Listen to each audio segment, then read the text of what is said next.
राजकुमारी पद्मिनी सिंघल के राजा गंधर्व और रानी चंपावती की बेटी थी।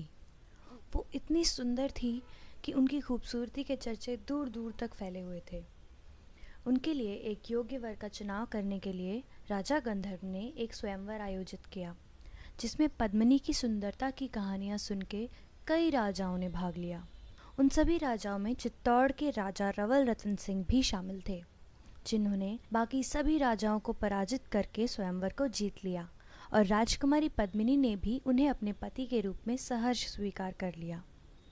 लेकिन ये खुशी ज़्यादा दिनों तक नहीं चली। उस वक्त दिल्ली की सल्तनत पर बादशाह अलाउद्दीन खिलजी का शासन था। अलाउद्दीन खिलजी एक लालची और निर्दयी सुल्तान था, और जब उसके कानों में पद्मिनी की सुंदरता की तारीफ़ें पड़ी, वो उसे पाने के लिए बेचैन हो उठा और उसने रानी को पाने के लिए चित्तौड़ पर आक्रमण कर दिया। उसने चित्तौड़ के किले को कई महीनों तक घेरे रखा। सुल्तान की सेना चित्तौड़ की सेना से गिनती, युद्ध कौशल और हथियारबंदी हर चीज़ में कई गुना आगे थी। लेकिन चित्तौड़ के किले की रचना इतनी कुशलता से की गई थी कि गिनती में कम होने के बावजूद चित्तौड़ के वीर सैनिकों को सुल्तान की सेना हरा नहीं पाई और किले के 7 दरवाज़ों में से एक भी दरवाज़ा नहीं तोड़ पाई। अब ऐसे में सुल्तान ने छल से काम लेने की सोची। उसने राजा रतन सिंह को ये संदेशा भिजवाया कि हमने रानी पद्मिनी की सुंदरता के बारे में बहुत सुना है। आप बस हमें एक बार उनकी एक झलक देखने दीजिए और हम किले से हट जाएंगे। राजा रानी पहले तो ये प्रस्ताव सुनकर अत्यंत क्रोधित हुए, क्योंकि किसी भी पर पुरुष के सामने एक विवाहित स्त्री का प्रत्यक्ष होना राजपूत मर्यादा के विरुद्ध था। लेकिन इतनी छोटी सी बात के लिए वो चित्तौड़ के वीर सैनिकों का खून भी नहीं बहाना चाहते थे। इसलिए उन्होंने एक बीच का रास्ता निकाला कि सुल्तान रानी को आईने में देख सकते हैं, जिससे कि राजपूत आन भी रह जाए और दिल्ली के सुल्तान की बात भी। उसके बाद सुल्तान को रानी पद्मिनी के महल में ले जाया गया। रानी पद्मिनी सरोवर के बीच बने अपने महल की सीढ़ियों पर आई और सुल्तान को उनके महल की दीवार पर लगे दर्पण पर उनका प्रतिबिंब दिखाया गया। इतनी दूर से भी रानी का रूप देखकर सुल्तान अलाउद्दीन के नापाक इरादे और भी मजबूत हो गए। उन्होंने राजा रतन सिंह का शुक्रिया किया और उनसे विदा लेने लगे। राजा को बातों में लगाकर सुल्तान उनसे किले के 7 द्वार पार करवा लाए, और जैसे ही वे आखिरी द्वार पर पहुंचे, जाल बिछाए तैयार सुल्तान के सैनिकों ने रतन सिंह को बंदी बना लिया और उन्हें दुर्ग के बाहर एक शिविर में कैद कर लिया। अलाउद्दीन खिलजी ने रानी पद्मिनी के लिए एक संदेश भेजकर ये शर्त रखी कि अगर वो उन्हें खुद को सौंप देती हैं तो वो रतन सिंह को आज़ाद कर देगा। अपने पति को छुड़ाने के लिए रानी पद्मिनी ने ये शर्त स्वीकार कर ली, लेकिन ये शर्त रखी कि उनके साथ उनकी 700 दासियां भी उनकी देखभाल करने के लिए आएंगी, और इसके अलावा वे अपने पति से एक अंतिम बार एकांत में मिलना चाहती हैं।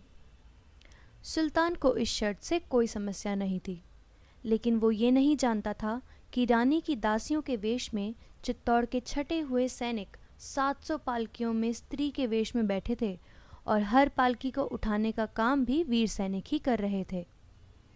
कड़े पहरे के बीच रानी की पालकी को सीधा उस शिविर में उतारा गया जहां पर रतन सिंह को कैद कर रखा था। लेकिन उस पालकी में भी पद्मिनी नहीं, बल्कि उनका 12 साल का भतीजा बादल था, जिसने आते ही रतन सिंह को आज़ाद किया और उसके एक इशारे पर सभी सैनिक पालकियों से उतरकर अचानक ही सुल्तान की सेना पर टूट पड़े। इस बात से अनजान सुल्तान की भारी सेना को भी संभलने में वक्त लगा और राजा रतन सिंह को सुरक्षित किले में वापस पहुंचा देने के लिए इतना समय ही काफ़ी था। उस दिन के बाद कई दिनों तक सुल्तान और चित्तौड़ के सैनिकों में युद्ध चलता रहा, लेकिन धीरे धीरे चित्तौड़ के वीर सैनिक वीर गति को प्राप्त होने लगे और चित्तौड़ का किला कमज़ोर पड़ने लगा। जब रानी को ये प्रत्यक्ष दिखने लगा कि चित्तौड़ की हार निश्चित है, उन्होंने सुल्तान के हाथ पड़ने की बजाय आग में जल जाना बेहतर समझा। किले की सभी महिलाओं ने भी उनके इस निर्णय का समर्थन किया। राजपूतों में इस प्रथा को जौहर का नाम दिया जाता था। एक तरफ जहां सुल्तान किले के द्वार पे द्वार भेद रहे थे, तो वहीं इस तरफ किले के अंदर एक विशाल चिता का निर्माण किया गया। रानी पद्मिनी के साथ 16,000 राजपूत महिलाओं ने अपने संबंधियों से अंतिम विदा ली और उस जलती चिता में आहुति की तरह समा गई। और थोड़ी ही देर में वो सौंदर्य जिसके ऊपर पूरे साम्राज्य को गर्व था, आग की लपटों में स्वाहा होकर कीर्ति कुंदन बन गया। महाराणा रतन सिंह के नेतृत्व में 30,000 राजपूत सैनिक केसरिया बाना बांधकर हर हर महादेव का नारा लगाते हुए सुल्तान की सेना पर भूखे शेरों की तरह टूट पड़े और अद्भुत पराक्रम दिखाते हुए वीर गति को प्राप्त हुए। खून से रंगारंग सुल्तान ने जब किले में प्रवेश किया तो भीतर उसे कोई भी नहीं मिला। रानी पद्मिनी के जौहर की जीत हुई और ये जौहर इस बात का प्रतीक था कि भारत की स्त्रियों के लिए उनका सम्मान, उनका स्वाभिमान सर्वोपरि है।